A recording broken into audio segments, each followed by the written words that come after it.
সেদিন সন্ধ্যায় আমি 10-20টা আরামদায়ক গোলাবাড়ি আর ছাউনি পেরিয়ে এসেছিলাম ঠিকই, কিন্তু তার একটাও আমার পছন্দ হয়নি। ওরচেস্টারশায়ারের গলিগুলো বড় আঁকাবাঁকা আর কাদায় ভরা। সন্ধ্যার মুখোমুখি আমি একখানা খালি কুঁড়ে ঘর দেখতে পেলাম। রাস্তা থেকে একটু দূরে আগাছায় ভরা একটা নোংরা বাগানের মধ্যে ঘরখানা। আসন্ন সন্ধ্যার ম্লান রক্তিম আলোয় ঘরখানাকে কেমন অদ্ভুত লাগছিল। লাগুক অদ্ভুত, এই হবে আমার রাতের আস্তানা। সারাদিন প্রচণ্ড ঝড় বৃষ্টি হয়েছে। বৃষ্টি থামলেও হাওয়ার বেগ এখনও কমেনি। বাগানের ফলের গাছগুলোর ডালপালার মধ্যে দিয়ে এখনও শোঁ শোঁ করে বাতাস বইছে। বাতাসের বেগে পাতার উপর জমে থাকা বৃষ্টির জল ছিটকে পড়ছে বাগানের এদিকে ওদিকে। বাইরের বর্ষণ থামলেও এই বাগানে বুঝি এখনও বৃষ্টি শেষ হয়নি। কুটিরের ছাদটাকে তো বেশ শক্তপোক্ত বলেই মনে হচ্ছে। আশা করা যায় বৃষ্টির জল ঢোকেনি ভেতরে। ভেতরটা বেশ শুকনোই আছে নিশ্চয়ই। একটা পছন্দ মতো শুকনো জায়গা দরকার। হ্যাঁ, একান্তই দরকার, না হলে মারা পড়বো যে। কেননা আমার পোশাক পরিচ্ছদ বৃষ্টিতে ভিজে একেবারে গায়ের সঙ্গে লেপ্টে রয়েছে। মনস্থির করে ফেললাম এ বাড়িতেই রাত কাটাবো। রাস্তার সামনের দিকে তাকালাম, পিছনের দিকে তাকালাম, কোনো লোকজন নেই। ওরচেস্টারশায়ারের এই দিকটা এমনিতেই জনবিরল, তার ওপর আবার বর্ষণক্ষান্ত সন্ধ্যা। এমন সময় ঝড়ের মধ্যে কাদায় ভরা পথে কেই বা বেরোবে? অতএব একটা দিক থেকে নিশ্চিন্তি, অনধিকার প্রবেশের দায়ে কেউ আমাকে অভিযুক্ত করতে পারবে না। কোটের লাইনিংয়ের ভিতর থেকে একটা লোহার কাঠি বের করলাম। সেটার সাহায্যে বন্ধ দরজা খুলে ফেলতে খুব একটা অসুবিধা হলো না। দরজার এপিঠে ছিল একটা মরচে ধরা পুরনো তালা, আর ওপিঠে ছিল দুটো ছিটকানি। এগুলো খোলা কোনো সমস্যার ব্যাপারই নয়। ঢুকলাম। ভিতরে অন্ধকার, স্যাঁতস্যাঁতে আর ভারী অন্ধকার। দেশলাই জ্বাললাম। একটা ওয়াটারপ্রুফ মোড়কের মধ্যে থাকায় এটা ভিজে অকেজো হয়ে যায়নি। কাঠের ম্লান আলোয় দেখলাম একটা অন্ধকার পথের কালো মুখ। হাওয়ার দমকে কাঠিটা নিভে গেল। আমি দরজাটা বন্ধ করে দিলাম। অবশ্য এতটা সতর্কতার কোনো প্রয়োজন ছিল না, কারণ লোকালয় থেকে দূরে নির্জন পথে আসন্ন রাত্রির ঘনায়মান অন্ধকারে আমার দেশলাই কাঠির অতি ক্ষীণ আলো আর কোনো পথিকের চোখে পড়ে তাকে কৌতূহলী করে তুলবে এমন আশঙ্কা করবার কোনো কারণ ছিল না। তবু কথায় বলে সাবধানের মার নেই। আর একটা কাঠি জ্বাললাম। তার আলোটুকু সম্বল করে এগোলাম অন্ধকার পথে। কাঠি নিভে গেল। জ্বাললাম আর একটা কাঠি। এমনি করে কাঠি জ্বালতে জ্বালতে এসে পড়লাম পথের শেষে। সেখানে ছোট একটা ঘর। ভাগ্যক্রমে সেই ঘরের দরজায় কোনো তালা টালা লাগানো নেই। ভেজানো দরজা খুলে ঘরে ঢুকলাম। এই ঘরের বাতাস অনেক পরিষ্কার, অনেক স্বাভাবিক। ঘরখানাও যেন একটু ছিমছাম। একটা জানলা রয়েছে, কিন্তু সেটা বন্ধ। ঘরের এক কোণে একটা মরচে ধরা চুল্লি। বহুত আচ্ছা, ভাবলাম অন্ধকার রাতে কেউ ধোঁয়া দেখতে পাবে না, সুতরাং চুল্লিটা জ্বালানো যেতে পারে। ভিজে পোশাকটাকে আগুনে সেঁকে নেওয়া দরকার, কিন্তু জ্বালাবো কি দিয়ে? কাঠকুটো কোথায়? অসহায়ভাবে চারপাশে তাকালাম। দু এক টুকরো কাঠও কি পাওয়া যাবে না? কিন্তু সমস্যার সমাধান হয়ে গেল সঙ্গে সঙ্গে। ঘরের ভিতরকার দেওয়াল তো ঢাকা রয়েছে ওক গাছের চমৎকার তক্তা দিয়ে। বড় ছুরিখানা নিয়ে খানিকটা তক্তা কেটে নিলাম। ঘরখানায় খুঁত হয়ে গেল, কিন্তু তাতে আমার কি? আমি তো এ বাড়ির মালিক নই, আমি তো মোটে এক রাতের বাসিন্দা। শুকনো ওক কাঠের চুল্লিতে চমৎকার আগুন জ্বলল। চায়ের জল চড়িয়ে আমি আগুনের উত্তাপে ভিজে পোশাক শুকোতে লাগলাম। বুটজোড়াকেও রাখলাম আগুনের কাছাকাছি। জল আর চায়ের সরঞ্জাম আমার সঙ্গেই ছিল। চা খেলাম, পোশাকও শুকোলো। এবার শুয়ে পড়া ছাড়া করণীয় কিছু নেই। খিদে পেয়েছে, কিন্তু সঙ্গে যে খাবার ছিল তা পথেই শেষ হয়ে গিয়েছে। অগত্যা পেটের খিদে পেটে রেখেই শুয়ে পড়তে হলো। একসময় ঘুমিয়েও পড়লাম, কিন্তু খুব বেশি সময় ঘুমোতে পারলাম না, কেননা যখন জাগলাম তখন চুল্লিতে আগুন বেশ উজ্জ্বলভাবেই জ্বলছিল। মেঝের শক্ত তক্তার উপর ঘুমানো সহজ নয়। শরীরের অঙ্গ প্রত্যঙ্গ কেমন যেন অসাড় হয়ে আসে। একটু নড়াচড়া করলেই ঘুম ভেঙে যায়। পাশ ফিরে আবার ঘুমোবার চেষ্টা করলাম। আচম্বিতে একটা শব্দ শুনে চমকে উঠলাম। অন্ধকার পথটায় পায়ের শব্দ। শব্দটা এগিয়ে আসছে এই ঘরের দিকেই। আগেই বলেছি, এই ঘরে একটিমাত্র জানলা, আর সেটাও বন্ধ।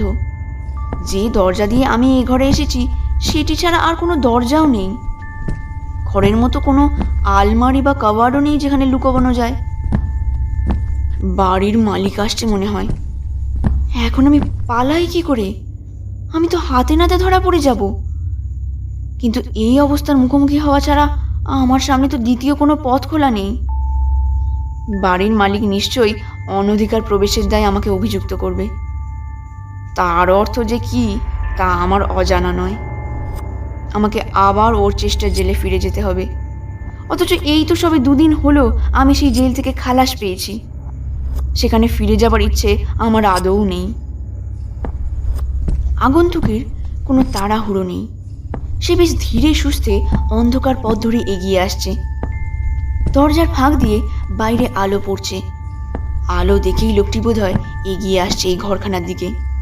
সে বোধহয় ভাবছে তার অন্ধকার ঘরে কে আলো জ্বালল। লোকটি ঘরে ঢুকলো। মনে হলো ও আমাকে দেখতেই পায়নি। আমি এক কোণে গুটিসুটি মেরে বসেছিলাম। কোনো দিকে না তাকিয়ে লোকটি সোজা চলে গেল জ্বলন্ত চুল্লিটার কাছে।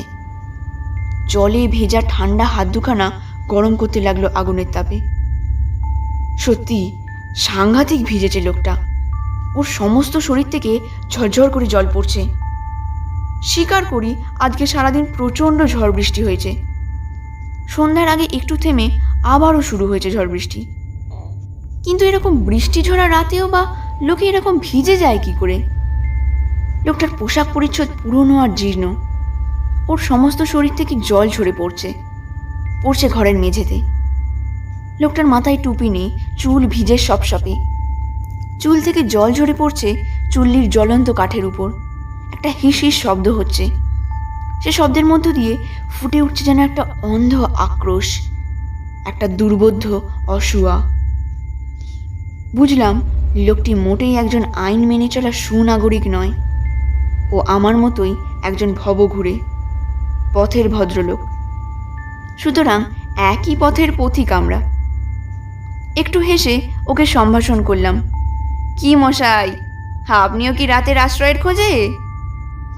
তাছাড়া কি, বাইরে ঝড় বৃষ্টি শুরু হয়েছে, শুনছেন ঝড়ের গর্জন? হ্যাঁ, তা তো শুনছি। সারা রাত বোধহয় এমনিই চলবে। উহ, কি জঘন্য আবহাওয়া! একেবারে ভিজে গিয়েছি। কি ঠান্ডা! সমস্ত শরীর যেন জমে বরফ হয়ে যাচ্ছে। আগন্তুক বলল। তারপর আগুনের আরও কাছে গিয়ে গুঁটিসুটি মেরে বসল। আমি বললাম, রাস্তায় চলার পক্ষে আবহাওয়াটা মোটেই ভালো নয়। কিন্তু একটা কথা ভেবে অবাক হচ্ছি। কি কথা?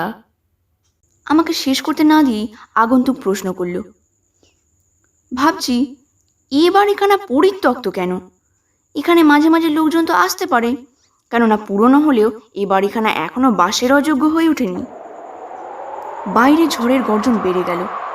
খোলা দরজা দিয়ে দেখলাম আকাশের এই প্রান্ত থেকে আর এক প্রান্ত পর্যন্ত চিড়ে ফালা ফালা করে দিয়ে বিদ্যুৎ চমকে উঠল। বিদ্যুতের আলোয় দেখলাম বাগানের গাছপালা আর আগাছাগুলো ঝড়ের বেগে কিরকম অদ্ভুতভাবে আন্দোলিত হচ্ছে। কড়কড় করে বাজে ডাকল। সৃষ্টি যেন রসাতলে যেতে বসেছে।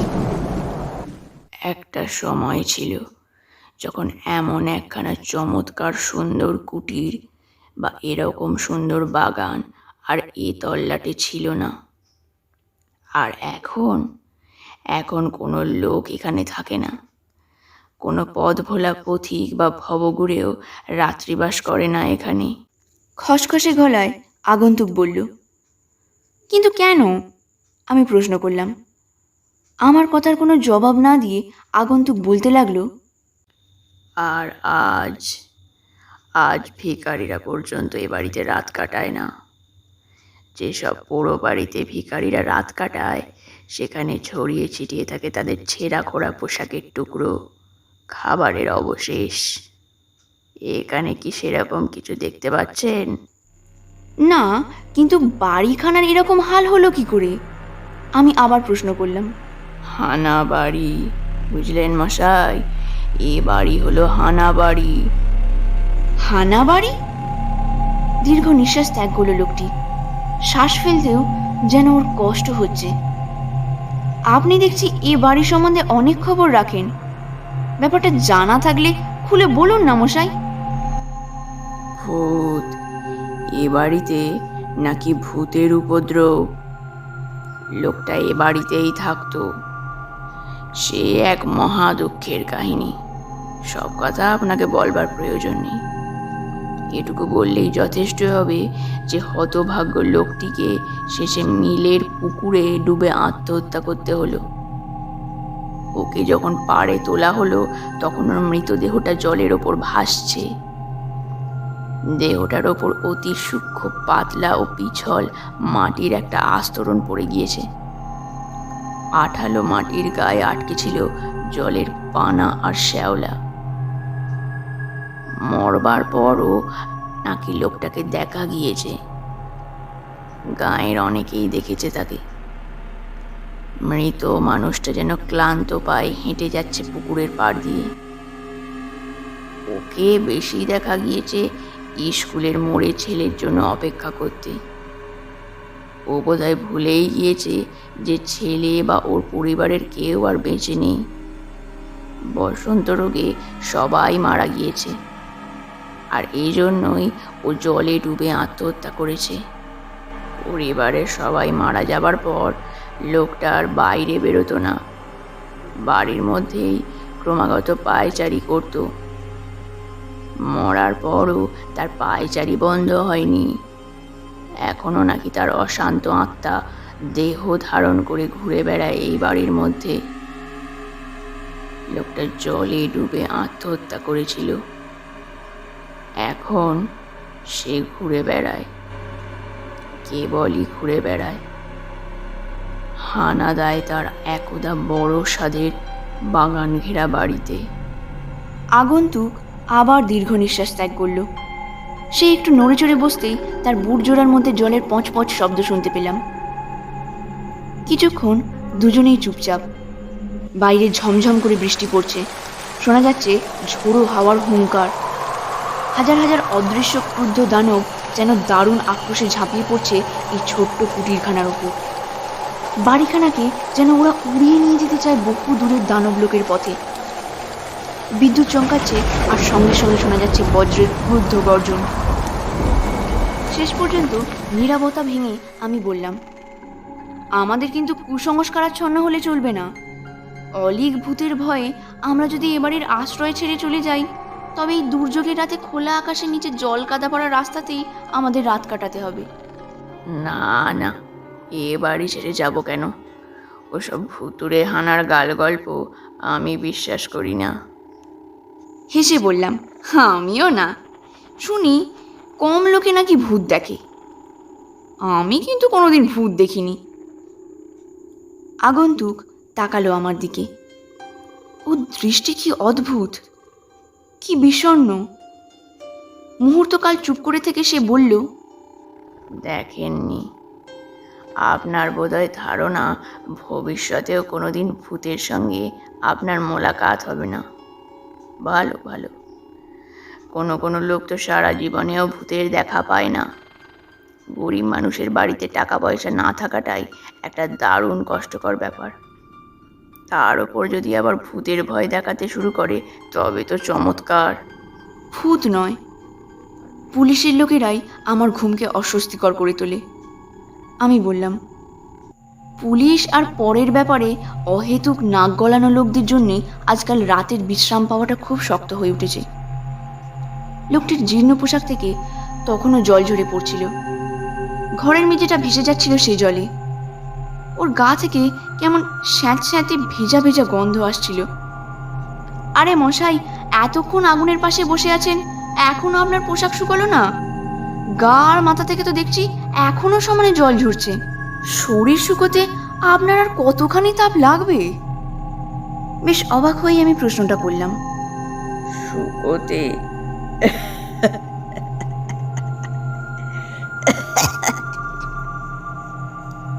কাশতে কাশতেই আগন্তুক একটু হাসলো। বোধ করি ওর হাসিটাই কাশির মতো। তারপর খসখসে গলায় বলল, আমার শরীর শুকোবার কথা বলছেন?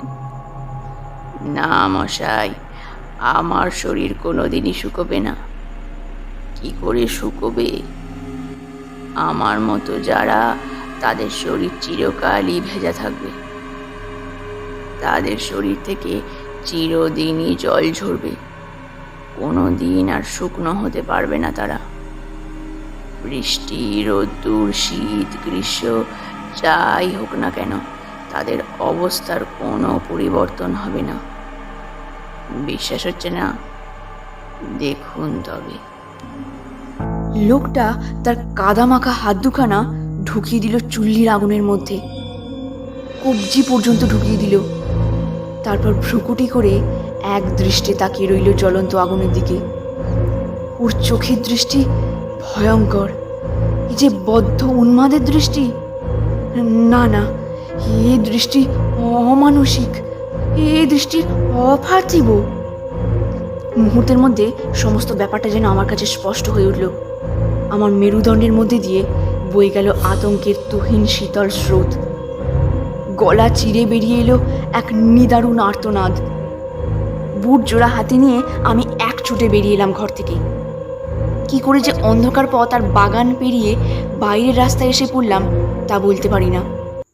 বাইরের দুর্যোগের প্রকৃতিটাই যেন পাল্টে গেল আমার কাছে। বৃষ্টিধারাকে মনে হলো ঈশ্বরের আশীর্বাদ, কাদায় ভরা পথটাকে মনে হলো পরম আশ্রয়। বিদ্যুতের আলোয় আমি পথ দেখছি, বজ্রের গর্জন এখন আমার কাছে এগিয়ে যাবার সংকেত। সেই বৃষ্টি ঝরা ঝোড়ো রাতে হানা বাড়িখানাকে পিছনে রেখে আমি জল কাদায় ভরা পথ ধরেই সামনের দিকে ছুট দিলাম।